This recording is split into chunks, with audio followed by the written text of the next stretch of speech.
Welcome to Comic and Screen. I am Sam Otten, and with me is Jason Book, and we are both very excited for the Wonder Woman film that is coming out from Warner Brothers, directed by Patty Jenkins. It's releasing on June 2nd, but there are some early screenings on May 24th that just happened. I was one of the lucky ones who actually got there in time to get tickets for the early screening in St. Louis, so I'm very excited about that. So this movie is coming very soon, and what we wanted to do is run down the top 5 things that we are looking forward to seeing in this movie. So, Jason, let's do this. Sounds good.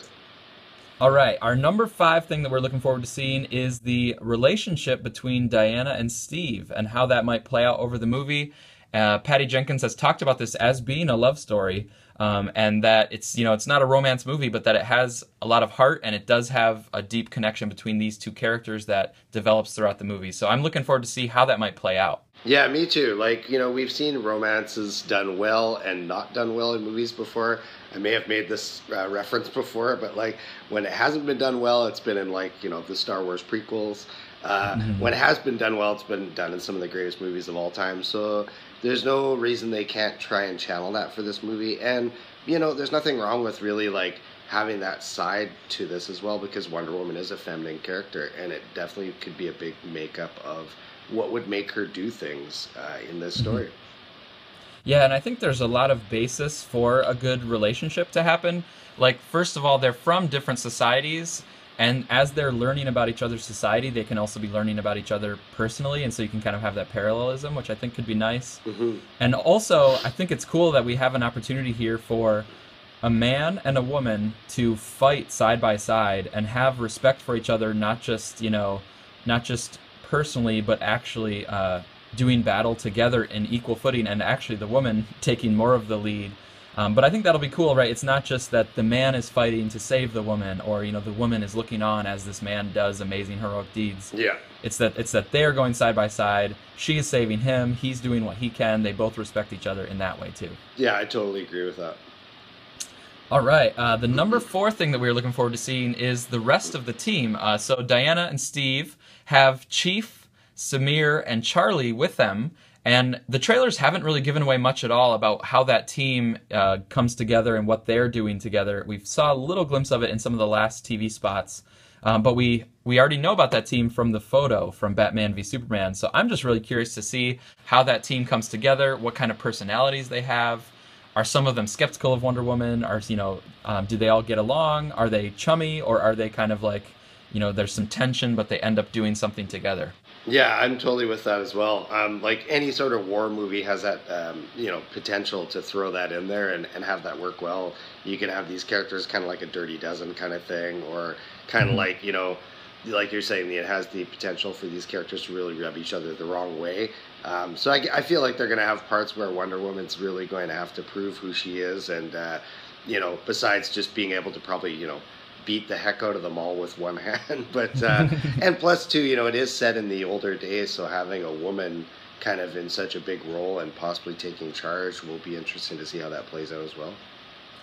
Yeah, and I also want to see if through those team members, she ends up gaining some respect for men. Like, she kind of sees a lot of the negativity of man's world. It's very dirty and violent, and they're killing each other, and she's sort of like, man, this is rough. Yeah. But maybe through her personal connections with those team members, she starts to see, some good sides. Like, I have this love that's developing with Steve, and he has a good heart. And maybe Chief is very noble, and I respect him a lot. Or, she starts to see those positive aspects of man's world. Yeah, totally. That could work really well, because that's something that, as we've said before, this movie takes place also in a different time. So even more so, play on those themes. Yeah. And I'm also curious to see Chief, if he's a native character, Yeah. because I grew up in a high school that was like 40 to 45% Native American population. Okay. And we almost had a Native American, character in the Suicide Squad movie, but he was not around very long. No.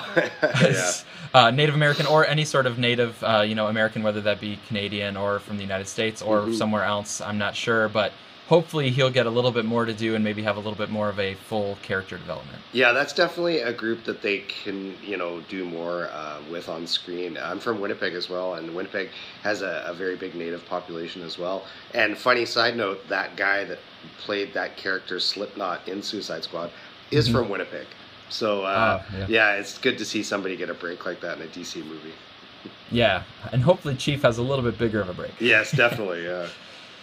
So, speaking of kind of supporting characters, our number three thing that we're looking forward to seeing is how Etta Candy's character plays out through the movie and how she supports maybe, Wonder Woman and Steve, or maybe Etta Candy. I think she's definitely going to be some comic relief, but she also might be a kind of representation of women in that society, and that can be a juxtaposition with the women of Themyscira. Yeah, like I think those parts are going to be handled well. It looks like, anyways, how she'll kind of transition her. I just hope we don't get too many of those comedic parts because I recognize the actress. I think she's from.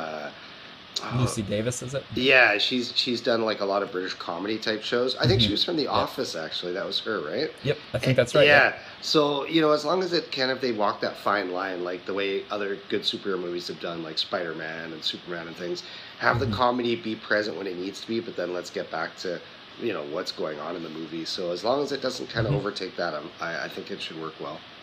Right. Yeah, I think that it can work because um, she's not only a character that's like, oh, let's throw in this character and just have them be really funny. She actually has an angle to her humor. Her humor can come from the difference in the societies and the difference of women's roles and stuff. Yeah. And I think that is a big part of the overall story of the movie. So they're finding a way for the story to lend itself to comedy, and she is kind of the embodiment of that. Yeah, I agree with that. That would work well. All right, so number two is a pretty big thing that we are looking forward to seeing how it plays out, and that is Aries. So I think Aries is a great choice for the villain of this movie because he has the connection to the Greek gods. He has this representation of the violence of man's world and him kind of, behind the scenes maybe forcing mankind into this big, bloody, violent war. Yeah. And then I think that's great for Wonder Woman to be coming in and dealing with. But we haven't really seen a good look at him yet. We aren't sure exactly how he's going to come, So that's just obviously something that lots of people are looking forward to seeing. Yeah, totally. I hope they kind of go the route that the George Perez book did back in the 80s, where I remember there was a good cover where Ares looked like larger than life and Wonder Woman was trying to fight it and all the classic armor and stuff.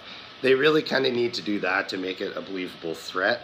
And then also, if the movie does well, something to think about, a string puller for a potential trilogy as well. So I think they should definitely go that kind of avenue with it, or do something completely different and have us be surprised. I'm hoping that we haven't seen much of it because it's going to be a good surprise, and not that we haven't seen much of it because they think, well, we don't love it or something like that, Yeah. I hadn't thought of that, but yeah.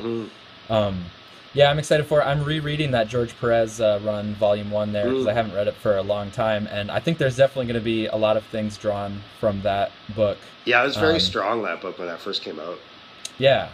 And then I think people are watching the 2009 Wonder Woman animated movie, which also has Ares. And so you can start to see, I think it's going to be their own design to it, obviously. They're putting it in a new context of World War I, which I think is really smart. But yeah, I'm just really excited to see how it looks and what it looks like when she is, actually having to fight him at the end and stuff. It's going to be really great. Totally.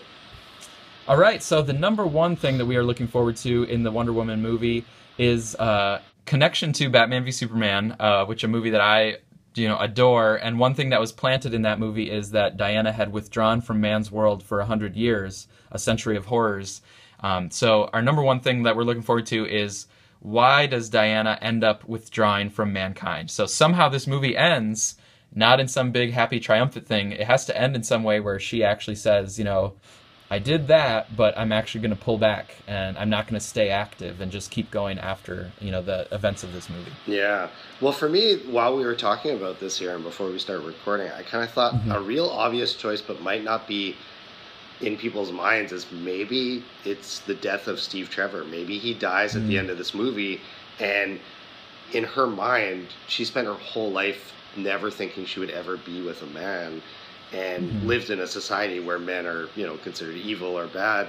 She meets this guy that totally changes her mind and really inspires her in a way to go on this journey, and then at the end he gets taken from her. And I could see that really being almost like a flip of what happened in Captain America. I do make those references, but it's a lot of time because I really enjoy that character being out of time as well.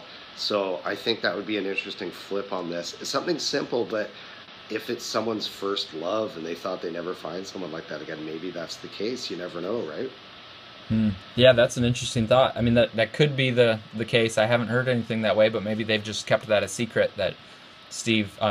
I think I heard something about that they're, they might have Chris Pine under contract for another movie after this, but that could still, it could be a descendant of his. It could be, earlier in time. It could be something else. Yeah. I don't know. Yeah. Yeah.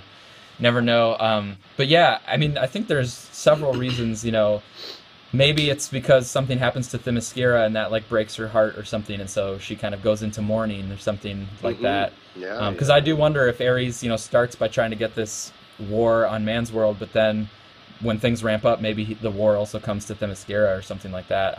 I really don't know. I'm just speculating things, but this is why I'm really interested to see it, because I don't know how they're going to take it, but I'm pretty confident that they are going to do something that really ties it together with Batman v Superman. Yeah, and I would like to see that too, because as we've said before on the show, I'm not as huge of a fan as you of that movie, but I like that they are still building the universe, and if you're going to connect it, then make those good connections, because I definitely want to see those pay off for this movie and for Justice League as well. And speaking of Justice League, just on the side, seen it again, the trailer a couple times, every movie I've been going to see, and it's nice to see it on the big screen besides watching it on our laptops, gets you excited.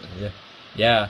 And Zack Snyder, obviously involved in BVS and Justice League on either side of this, but Zack Snyder also is credited for the story of this Wonder Woman, and then, pass it off to Heinberg and people to write the actual screenplay. Fuchs, I think, is the other one. So Zack Snyder is definitely involved in at least the top level kind of plotting of it. Yeah. And so I think that's why I'm pretty confident that there will be an answer to this about why she withdrew. And then Justice League, she's going to be, back big time. And now she's actually helping Bruce recruit people into it. So she's definitely back in the spotlight there. Yeah, it's in good hands, like they kind of have that 300 vibe feel when we first saw her, and that's going to play into the origin. And then getting those writers that have worked on Wonder Woman before, it's pretty cool. It sounds like it should be a really good end product, I think. Yeah, and I should say an honorable mention for something that I'm looking forward to seeing is the action, because I feel like they have this style of action where the Amazonians are very fluid. Yeah. They kind of sweep through, they slide forward. Yeah. It's very fluid motion, but still powerful. Yeah.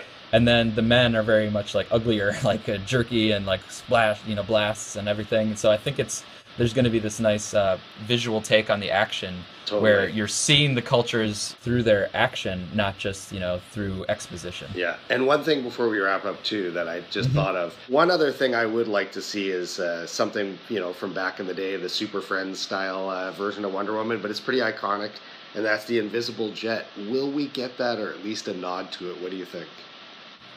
Yeah, it's hard to say that we're looking forward to seeing it, because I guess we would just be looking forward to not seeing it, but it being there or something. True. No, I don't know. I've kind of not. I don't have much hope for seeing the invisible jet, but I wonder if they'll give some sort of nod to it, or I don't know. Yeah, maybe a piece of invisible technology on Themyscira or something. They're like, we're still working on it. But anyway, lots of stuff to look forward to, and it is going to be here before we know it. So really looking forward to it. Thanks for talking about it. Yeah, you bet. Anytime.